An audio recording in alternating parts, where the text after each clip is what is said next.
These are the best days of our lives. Let's raise your glasses high. This one's for you tonight. Hello, ladies and gentlemen. Welcome to episode 16 of the SUR Files here.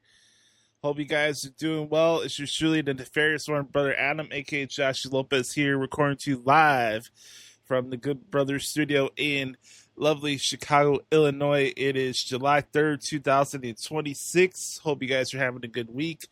Just a day out for the 4th of July, the 250th anniversary of America. So there goes that, ladies and gentlemen. Like I said, I'm Joshie. We have a lot to discuss in the program today, and I'd just like to express my gratitude to each and every single one of you who have been supporting this podcast, especially. We're on the road to 100 subscribers, so if you're on YouTube right now, please do us a favor and hit that like button and smash the subscribe button. The SUR Files comes to you free of charge anywhere you get your podcasts from every single Friday. The home of the SUR Files is Odyssey. You can hit me up on X if you like at the Hoots Podcast. I'm on Instagram at Josh Lopez Music. And most importantly, right now we're kicking some real ass right now on TikTok. So make sure to follow us at SUR Files. That's SUR Files at TikTok. It's been a very busy week for myself. I'm back home from Florida, and I got all my bearings in, and it's been a very interesting and cathartic week in a lot of ways. But also, it's been very busy, man, because my other job's been keeping me busy with typing articles. So there's just a lot of stimulation and adrenaline, and I've been feeling these past 6 days or so. Literally, it's crazy. As I'm recording this, we're heading back to Chicago this morning, this time last week. So it's just wild how fast time goes by, but I'm glad to be home, and I caught up with all things I need to caught up with the Valley and Bravo and everything like that. And I hope you guys really enjoy what we were doing here with the podcast, but also with the TikTok page as well. It's just really cool how much it's been taken off and seeing the people that's been interacting with us. I mean, just this week alone, we've had Zack, a lot of people from the Valley liking videos, Jesse. I saw Lacey, of course, always likes her stuff. Shout out to Lacey Nicole, Lacey OC on TikTok and Instagram. Lacey even followed me on Instagram, which I thought was pretty awesome to see. So shout out to Lacey. She's a beautiful woman. She's awesome. It's a badass woman, and she's obviously been the breakout star of the Valley this season. And the times I've had the chance to interact with her, she's just a cool, down-to-earth person, and Lacey's just awesome. So I really appreciate the support that she's been giving to the page and the concept as well. Who else? I mean, like I said, we had Zach. Shorts has done it before. Saucy's liked things before.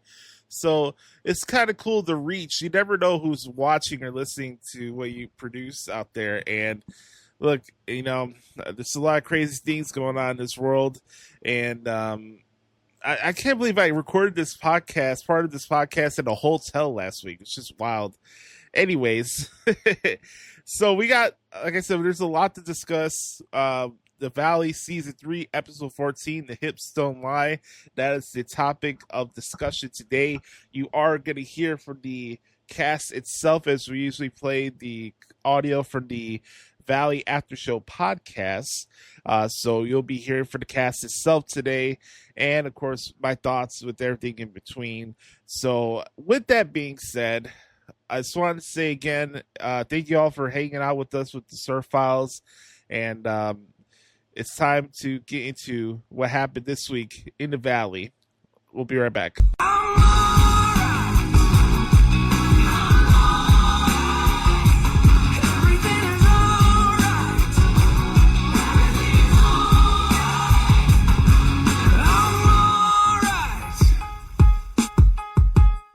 Welcome back, everybody, to the SUR Files, episode 16.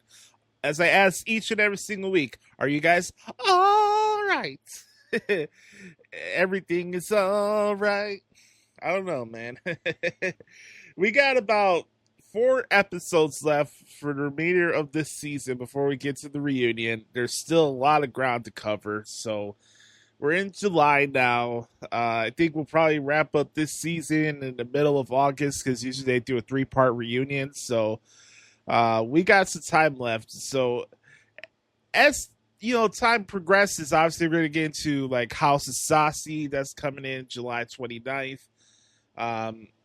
Once we get to the fall and winter time, I think that's when I'll probably start doing my rewatch of the entire franchise of VPR until we get the new shows popping back in, like Vanderpump Rules season 13 or this Vanderpump Hotel or this Vanderpump Vegas show that Lisa's coming out with later on this fall. But what we want to do here with the SUR Files is give you the best recap shows. I think as time progresses, I may come on here and do other topics and stuff like that, or just concept things. And I definitely wanted to expand the coverage of this podcast itself, not just be only show recaps. But we are doing it now for the Valley, and we're going to do it for House of Saucy, and that'll be our gift to you guys to give you the best recaps of Bravo and VPR alum content that you can find anywhere in the world. So, all that being said, let's get to it. We are still in Mexico. We're transitioning out of the Schwartz end of the birthday extravaganza. Now it's Zack's turn. It is the entitled Hips Don't Lie, episode 14, season 3 of the Valley.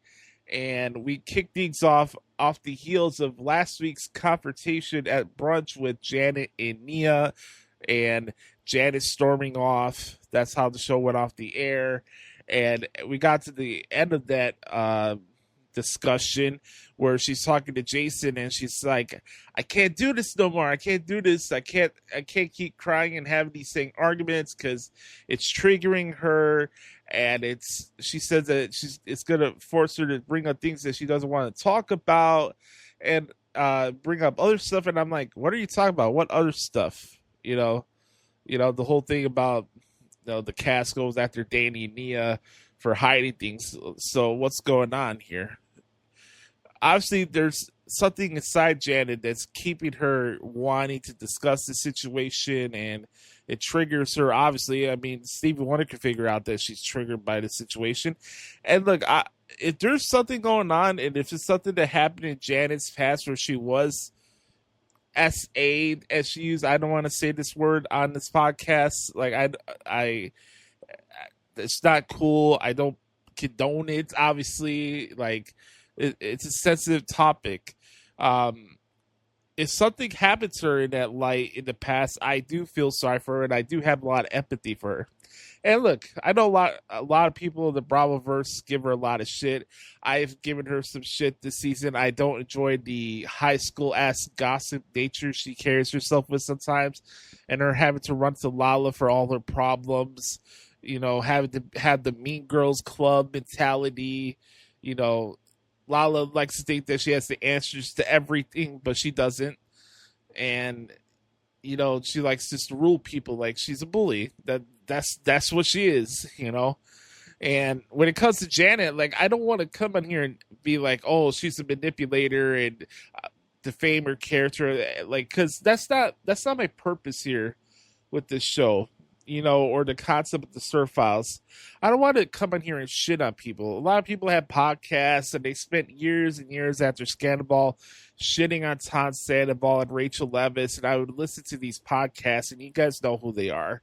And yeah, they have personal ties to Ariana, and what Tom and Rachel did to her was not cool. I don't condone it. I wrote a mini book about it, but I think, especially when it comes to this whole situation with Danny and Nia and Janet, etc. As I said in the Scandal book that I wrote, I'm going to say it here. Even if you're in the wrong, one day I hope you have the ability to look within yourself and forgive yourself. Even if you feel like you didn't do anything wrong. I know how it feels like to be prideful at times and being stubborn and not allowing myself to forgive somebody that did me wrong. I've struggled in the past with holding grudges and holding on to shit that I should have moved on years and years. But as time has gone on and the hurt of having my heart broken over the years and stuff like that, and having my confidence shattered by people I was supposed to trust and stuff like that, you tend to realize that at the end of the day, the only way you're going to be able to move on in a situation is if you forgive yourself. And I know that's not an easy thing to do. It's easy to say, but it's difficult to do. But it's true, and I want Janet to have peace, because I look at Janet just like I look at every cast member on the show as a human. Their actions speak for themselves. For example, I just said Lala comes off like a bully sometimes, but I do like Lala as a human being, and she's a great mother, and I enjoy listening to her podcast. There's two different things when it comes here with this show. I can look at the cast members as humans, because this is not like what I used to cover with professional wrestling on the podcast platform. Like, these are real people with real feelings, and they deserve that respect. I don't have to agree with every decision that they make on these shows, but I'm not going to come in here and defame these people's characters. Even as many of you that I see in my comment section with the TikTok videos that I share shitting on Danny this whole season, a lot of the stuff you guys say I may have agreed with, and I have said it on this podcast. He has not carried himself in a good manner. Even with this episode, the way he was talking to Nia at the end of the episode this week on the bus, acting like a prima donna bitch, if we're being honest. Like, I did not like that at all. So two things could be true. I could hold people accountable, but also understand that, like, we need to have some respect for some people. Obviously, Danny's a good father, and him and Nia have had a real difficult time with communication this season. Him just snapping at her, the way he was talking to her, just looking at her from a sex angle at the beginning part of the season when she was dealing with some depression. Like, all the drinking shit aside, like, I could come in here and say every week, like, I'm tired of talking about the drinking storyline, just like all of you are, right? Like, we're all tired of it. Like, it's been taught to death. It seems like it's the only storyline people want to talk about. It's probably one of the reasons why a lot of people like myself want Jax Taylor to come back to the show, so we can have some variety. You know, even with his flaws, like, he's good television, and he'll bring something different to the table. So I know I'm spewing off a lot of different thoughts here, but it all comes back to the core message that I'm trying to express here with this whole Janet situation. There's something that went on in her past that she's not telling us, and I can only say in this whole situation is that I hope that she could look within herself and forgive herself for whoever harmed her in the past. That's all I can say about it. So we went from there. I saw the teaser clips for this week's episode, and I put it on TikTok, and they had this situation where the cast went into this little shopping store for kids and stuff like that, and Jesse and Michelle are having a good moment and looking for things for Isabella. I thought that was cute. And Michelle's like, hey, this is nice. Like, we're being good to each other. Jesse agreed. And Michelle brings up the point, like, I hope that she's basically saying that she hopes that Jesse keeps the same energy when Lacey shows up, because Lacey didn't initially travel to Mexico with the cast. She had something else going on, and she came to the trip late, right?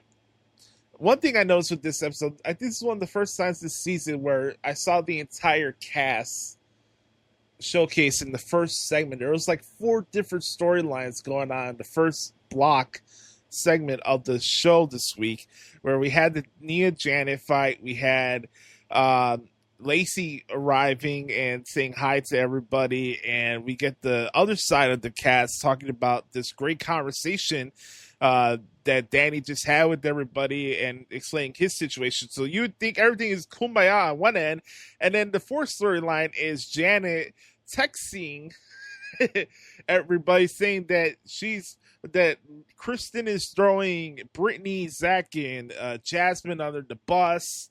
I'm going to get to that in a second, but let's get back to this one with Michelle and Jesse. So her thing is like she wants Jesse to keep the same energy, basically, and we go through the situation where Jesse's like, because Michelle doesn't she hasn't taken well to see him like being romantic with Lacey, right, and showing like PDA and things like that, because she says to herself that he never treated her that way during their marriage, and I feel bad, like you could understand where Michelle's coming from, but also at the same point, Jesse had every right to point out the fact that he dealt with the same thing when they went to Hawaii last season, and Aaron was there with his boogly eyes, or beady eyes, as Stone Cold Steve Austin would say. But nonetheless, I can understand where Michelle's come from, but it's also kind of hypocritical. Like, don't talk to me about PDA when you're like doing the same thing in front of Jesse last season and flaunting in his face in the Valley after show, and then talking about moving in with each other and marrying each other and having another kid and stuff like that. So it's kind of a different situation here. So that was a good conversation. From there, the cast heads back to the hotel, which one half of the cast went back to the hotel. They were rummaging around town. There was Schwartz, Kristen, Nia, Janet, and Jesse and Michelle. So they all go back to the hotel. Janet and Michelle immediately run into the room, the Mean Girls suite, as I call it. They get into this snitch circle. And Lala, of course, is headmaster, courtmaster, like she is just like, all my minions, come over here and tell me all the drama so I can make everything about myself, as she's going to in next week's episode. Advice to Miss Kent, Nia is not Rachel. You're not going to intimidate a Taekwondo master. Let's just say that. I want to get that out of the way. This wasn't really a Lala heavy episode, I must say. So I guess she's just saving all the energy for next week so she can have another big epic confrontation with Danny, and Nia says that's the only fucking thing she wanted to talk about this season.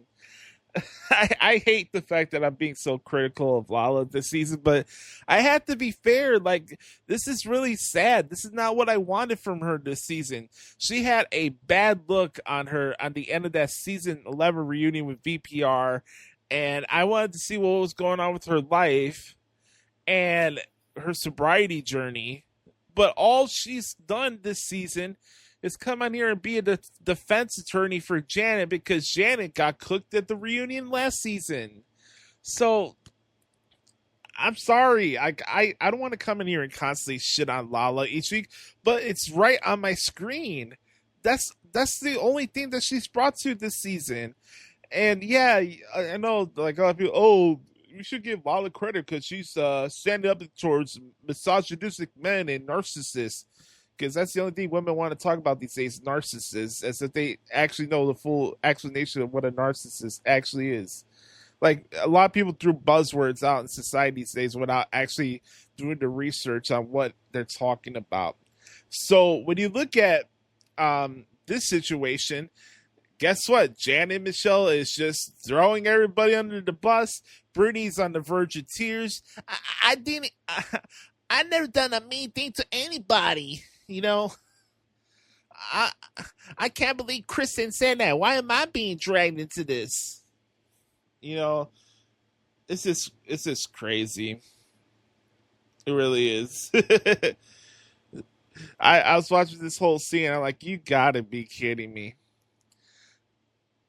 The issue with this friend group, as Zach says, that nobody does anything to fix the resolution. There's no conflict resolution to anything that we see amongst this cast, because guess what, anytime there is time to have a confrontation with somebody, you need 3 or 4 people on the side arguing with each other and like sticking their nose into the peanut gallery, and it's just an excuse me, it's just really annoying. It really is. I wish like Brittany would just have her face-to-face confrontation with Nia. I think we're all just waiting for it at this point. Obviously, we got a couple episodes left. of the season. Will Brittany now confront Kristen one-on-one, or is it going to be in another group setting? You know, like, she's upset about this. She was crying towards the end of this episode about being frustrated with her, where she stands with her relationship with Zack and Kristen. You know, they've been having arguments and things like that the last couple days, and it's just crazy. So what we're going to do here, we're going to play the first part of this week's Valley After Show podcast to hear from the cast itself. And what we're going to do here, we're going to play part one, and then I'll give you the rest of my thoughts on the episode, and then we'll get to part two. So here's part one of the Valley After Show podcast, where the cast get into title on Bravo says Michelle hates Jesse's hypocritical dating rules. So before we get into that, let's get to the beginning part here. And I should mention this because this was a very, very funny episode. I can't get into the podcast version without mentioning this. This was a really, really funny episode. So they're getting ready for Zack's party, and the theme was a slutty horror era, being your slutty horror era. They're going to this club. They're going to Mr. Flamingo's club in Mexico, industry nightclub, places like that. And they're on this double-decker bus, right? And Zack is on top. He's living his best life. You know, we saw this in the initial trailer for the season, right? Like, his head got hit in the head while on the bus. This is that moment. So, first of all, his initial reaction to getting his head clacked in the back of the head with that street sign was one thing. But you would think the worst thing that happens to him on that double-decker bus was him having to sit there with bird shit on his shoulder. You're like, like he thought like his life was coming to an end with the bird shit on his shoulder. That was really funny. The makeup that Schwartz was wearing on this episode was freaking hilarious. There's other stuff, like even like when Nia came back in from the rummaging around tourist whatever, like whenever they were done shopping and stuff and going around the city of Mexico and Puerto Mia, she gets in the hotel with Daniel, and she's like, all right, I'm not this shit. Like, she was pissed. She was genuinely pissed. And Danny's like, hey, guess what? I just had a really good conversation with everybody. Not everybody's down my throat. And then Nia is relaying the information that she relaying the information back to Danny for how her day went. And she's saying that everybody in the cast feels uncomfortable with Danny, and the confessional that she had towards Michelle, because I didn't like this part, especially at the beginning of the episode. I forgot to mention this. I didn't like the part where Michelle is like talking down to Nia about Danny at the beginning part of the episode. I did not think that was cool at all. I did not like that at all, but there's a lot that happened this episode. This is one of the more entertaining and funny episodes of the season so far, but you heard my thoughts initially. I have a lot more thoughts as we go on here, but let's hear from the cast itself, and let's get into this Valley After Show podcast. So let's do it. That's like my one move. You get on the wall and you kind of grind on the wall like this. Oh my God, dude. You don't do that? Yeah, this can't be happening. Coming up on the Valley After Show. Oh my God, a bird on me! Okay. Kristen DM'd my mom. I didn't know what to say, so I didn't respond. I just love Michelle. She is my dream woman. Girl, then you asleep a lot. Baby, no hip movement. Why can't I? You're acting like a little bitch, a little bit. The Valley After Show starts right now. I like how Brittany was like, see, I had a premonition. My mama senses were tingling. I knew something bad was going to happen. We were just sitting, talking, having a good time. All of a sudden, Oh my God, a bird on me! I'm like, let me clean it off. Brush it off. I looked down, the first time I'd looked down all night. Smack in his head. He drops to the floor. Oh, wait, okay, hold on. he's fine. Oh, and I can't drop with this. Oh, no, I was going to drop, but I can't. And then I just see blood everywhere, and I just didn't know what to do, so I took my shirt off and just, like, put it on his head. I love double-decker buses. It's one of the great simple pleasures in life. But, like, I started getting hit with branches, and I, like, have a phobia of that. It's a phobia. Well, first of all, it's a normal reaction. Yeah, you're right. That's not a phobia if it's a survival instincts. I'm not taking a chance to have to get another nose job. Like, You got a nose job? Oh, yeah. I'll show you my pre-nose pictures. Michelle, too. Yeah, you told everybody. Did I? How, out of nowhere, did that come? And how have you not had this issue before? What, nobody's 6'4" in Mexico? And I texted his mom. DM'd my mom. And I didn't know what to say, because I was like, maybe I should not freak her out. And so I didn't respond. When I'm in the hospital, I'm like, hey, guys, just, like, nobody reach out to my mom. And then she was like, oh, so I already did. I was like, well, oh, my God, my mom's going to freak out. Her I was only like, child. what'd you say? I didn't say, like, oh, Zach hurt his head. I, like, said, like, hey, are you up? Something. And then she eventually wrote me back, and then I didn't say anything, because I was like, oh, I'll just wait. She didn't wake up till the next day. Yeah. And then had to wait until I woke up and picked up her 7 calls. She was like, I figured if Kristen wasn't texting me back more, then obviously everything was okay. He needs to thank God for that bird. Oh my God, a bird on me! That bird and the universe was looking out for him. I wonder if it hit his head in just the right spot. What if his hair popped off? Just like one of those Lego figures. That would be... It's got like a little, like, a hole in the top and just sticks it in. Plot twist. Oh, my God.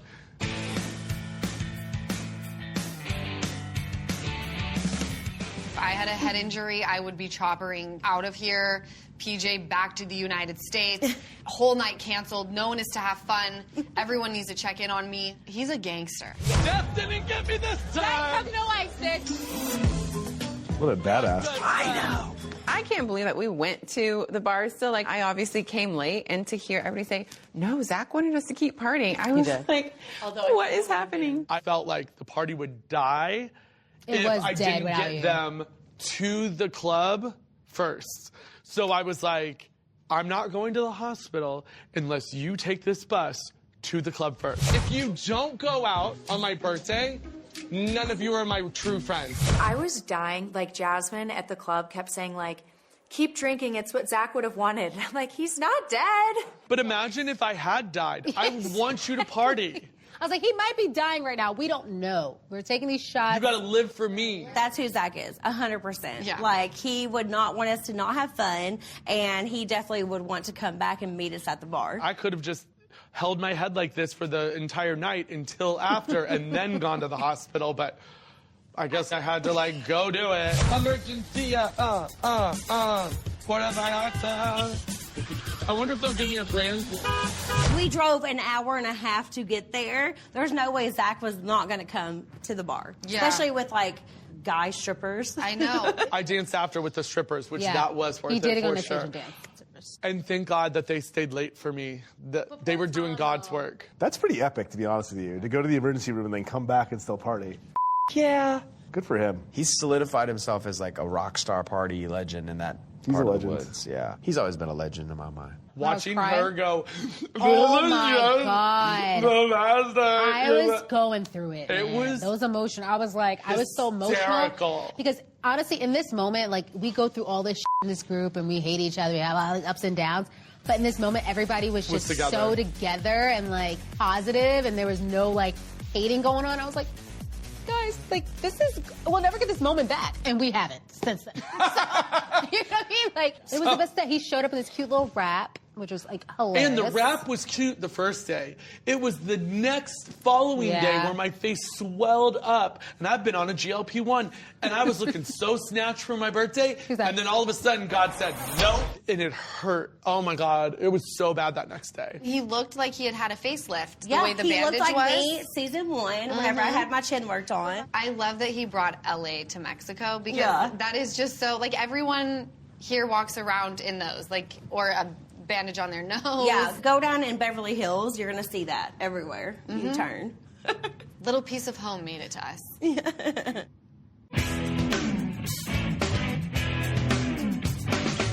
Do you think it was a miscommunication to tell Danny he couldn't dance? No. He understood my message. Because at that lunch, Michelle had told me, literally, he makes everybody feel uncomfortable. Almost everybody in this group feels uncomfortable when Danny drinks. And I'm like, oh my gosh, I know my man and we together enjoy like having a good time and dancing, but I know how he dances. Look, I have some Magic Mike moves, but they are all targeted toward my wife. If everybody else is seeing it, I don't want him to make everybody uncomfortable. You just didn't want another excuse for them to complain about. Exactly. We already seem to still have a target, so like, let's not make it bigger by shaking the hips. You know? Baby, no hip movement. Why can't I? People are uncomfortable. You need to control yourself. This is where I think I got to give Danny the benefit of the doubt. I don't think he was percolating or just like, whatever the word is. I didn't see it, though. He might have Elvis?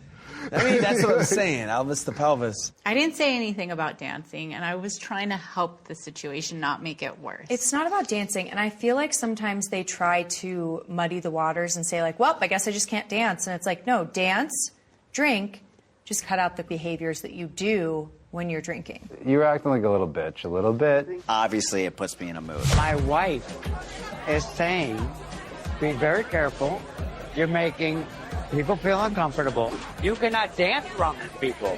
They all feel uncomfortable around you. You make everybody uncomfortable. I do regret it because I also feel so bad that like I put a kink in his night. Just a wet towel, you know what I mean, over my, let's go out, let's celebrate Zach, let's have a good time, let's have fun. Knowing that he enjoys like having a good time and partying, and I put a damper on that. And now I have to be thinking about this in the back of my head. And I wish I hadn't. Like, I want him to have a good time. I want to have a good time with him. I was frustrated at Nia that she was giving them too much power. Michelle said, Brittany, Jazz, matter what Michelle said. She started like calling all these names out. Doesn't matter. I know. Doesn't But matter. it affects my wife. Conversation with them. This is insane. As I'm seeing Michelle dance on the bar, twerking, all this type of stuff, and I'm like... Which she's never done in 10 years of knowing her. But I make people feel uncomfortable. Dance away. Have the best night of your life. Shake those hips like Shakira. Did anybody have a problem with him once he started dancing? Absolutely not. But if she says, well, Danny can't dance, that makes it sound like we're just silly people who are making a big deal of nothing. Let's talk about what we really need to talk about, which is that Michelle also was very close to Danny and Nia. Oh, yeah. And like... She was closer to them, I think. Than anyone. Yeah. And then all of a sudden at the reunion last year, she basically flips this 180. Show of hands who thinks that Janet was being reckless in using that term. Why do you think Michelle flipped? I mean, I'm sorry. I hate to... Oh, God, I hate when I say this because it just seems like I'm such a harper on it. But I think it's Janet.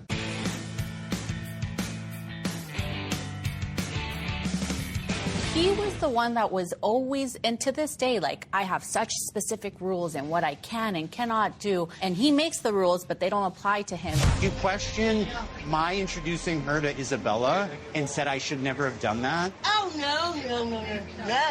What I was upset about was that Michelle did not know, and like, she was already braiding Isabella's hair. There's a difference. Plus, you made the rule with me that I could not introduce a guy, but you did it behind my back. Why are you getting involved in the conversation? It's about her. It was very fast. They started dating immediately. Isabella already met her immediately. Before they were even exclusively dating. The reason why I chose to introduce Isabella to Lacey was known each other for 12 years. Yeah. She's a mom of a little girl. Right.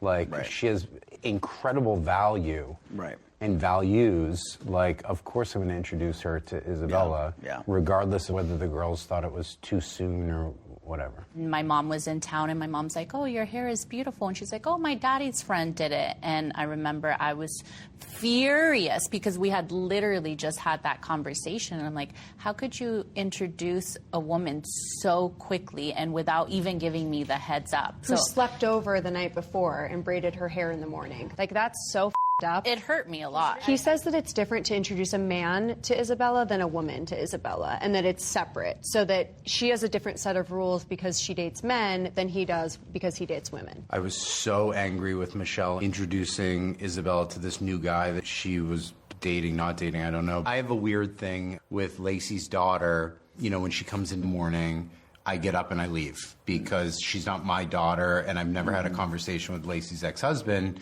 about boundaries, but that's just my thing. Recently, she did a FaceTime, and she was at Lacey's house, and somehow she got Jesse in the FaceTime, and he was in bed shirtless, and then Lacey was right there. Don't you see those droopy drawers? Like, to me, I'm like, if I did that, I would be the worst mother in the world. It would be unforgivable if I did something like that.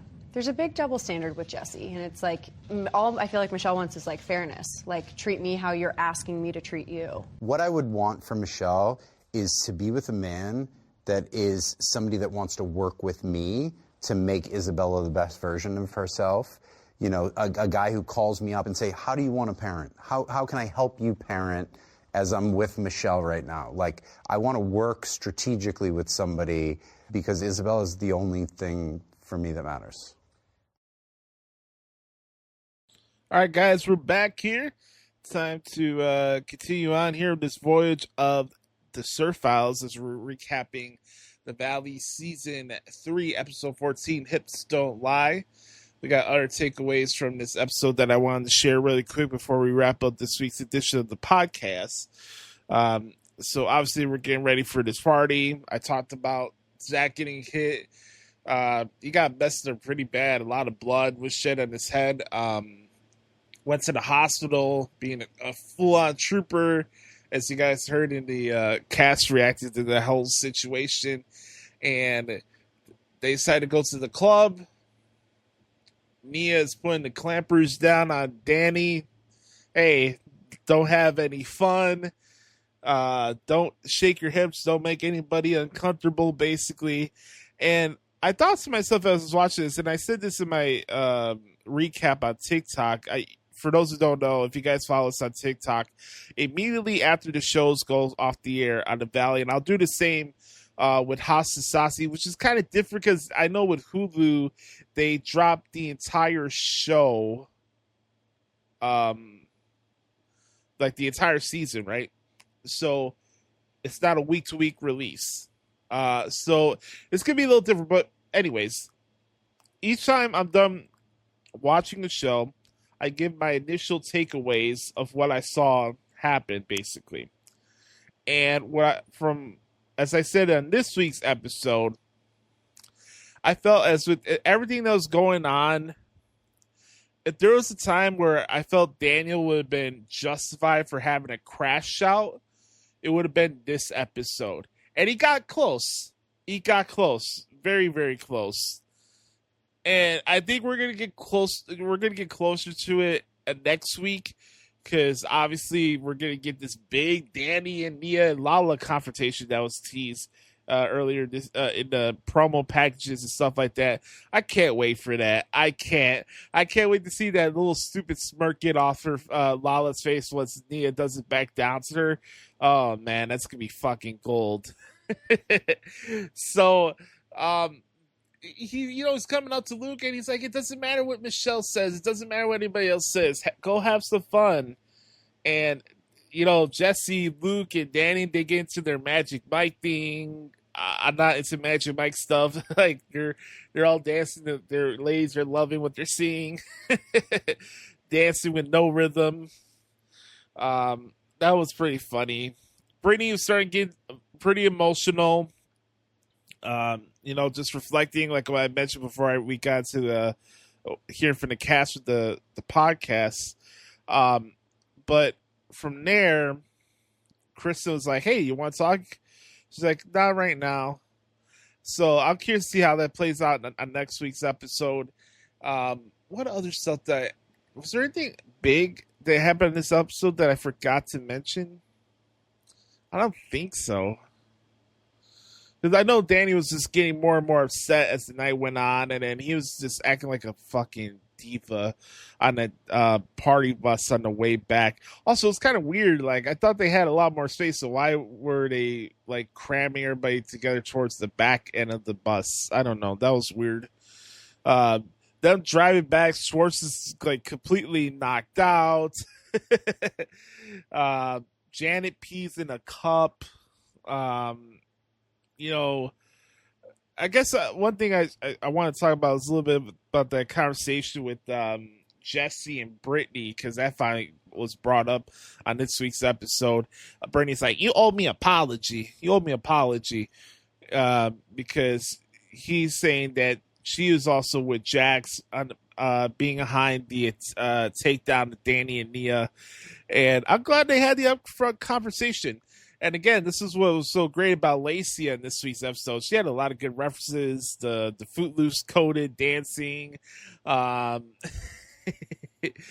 talking about going to clubs and seeing Lady Gaga with her friends. I thought that was pretty cool. Lacey's just the best.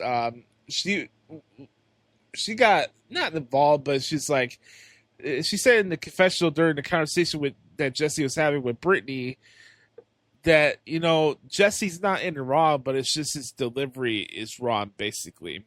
So she's a good mediator.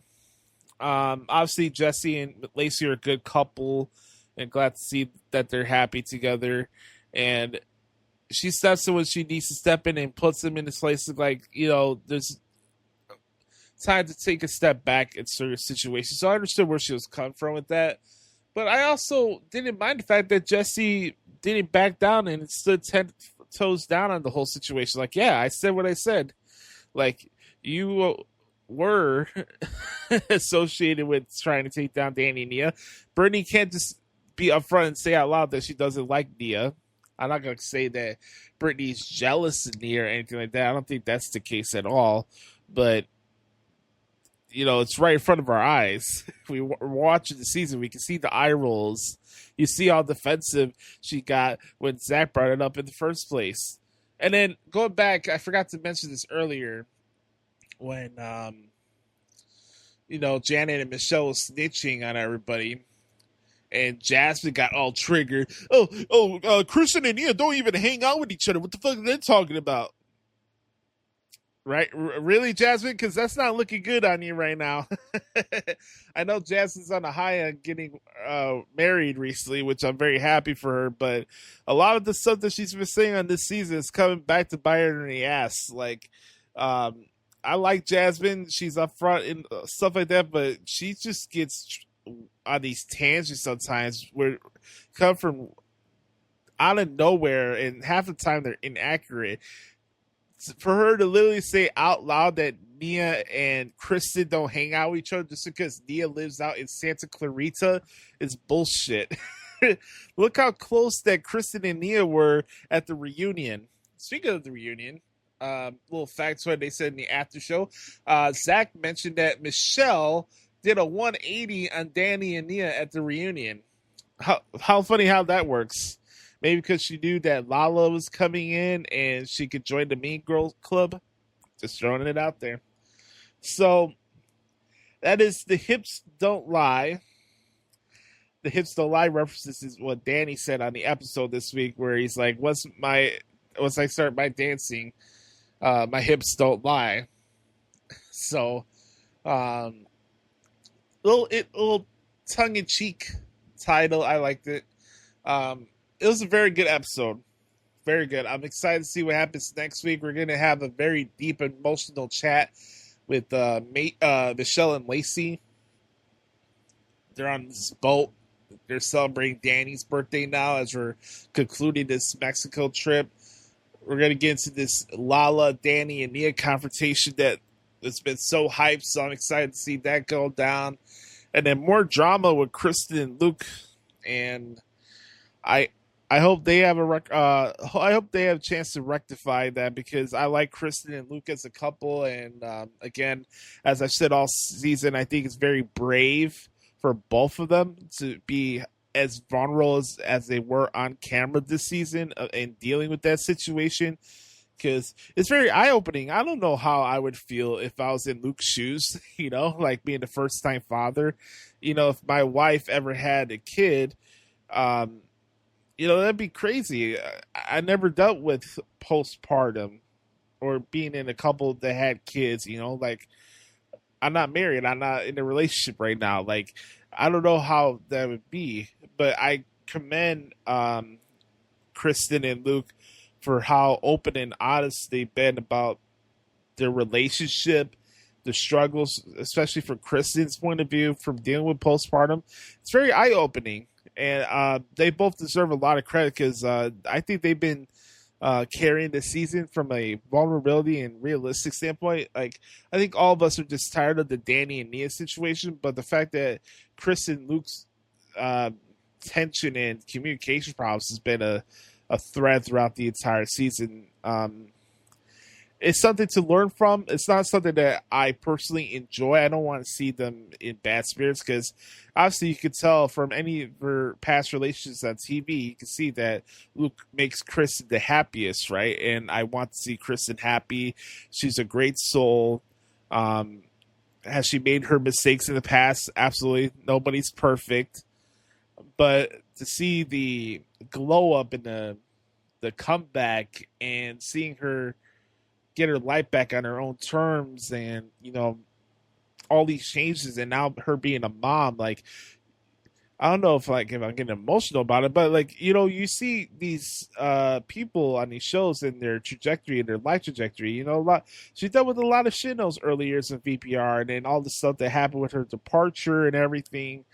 And then how the first season of The Valley went, to see where she is now is just like you love seeing growth in humans and stuff like that. And I admire Kristen, I really do. Maybe it's just the Midwest thing, and she doesn't fall for bullshit, and she's a straight shooter like I am.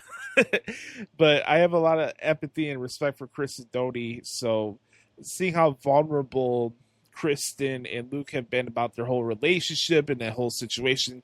Coming out of postpartum, it's very eye-opening, and I've learned a lot from both of them this season. And yeah, there's just a lot more stuff to look out for this season. But on that note, we're gonna put a ribbon on the bow on this week's edition of the SUR Files. I hope you guys have a wonderful weekend and 4th of July. Happy 4th of July, everybody!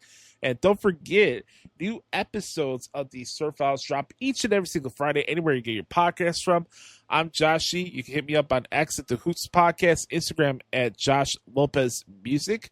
Don't forget to check us out on TikTok at the SUR Files. That's our main hub page right now, where we're sharing a lot of the old scenes and clips from both VPR and The Valley and corresponding interviews. We have receipts. I'm sharing everything that I can that's productive and engagement worthy, and we're having a lot of fun with the SUR Files, and we're very close to getting 10,000 followers, which would be a big milestone for us on TikTok. So all that being said, don't forget, folks, be the authentic product that is yourself. Remember, nobody dictates the pace of life but yourself and the man upstairs. I'm Joshie. This has been episode 16 of the SUR Files. Don't forget to raise your glasses high. This one's for you tonight.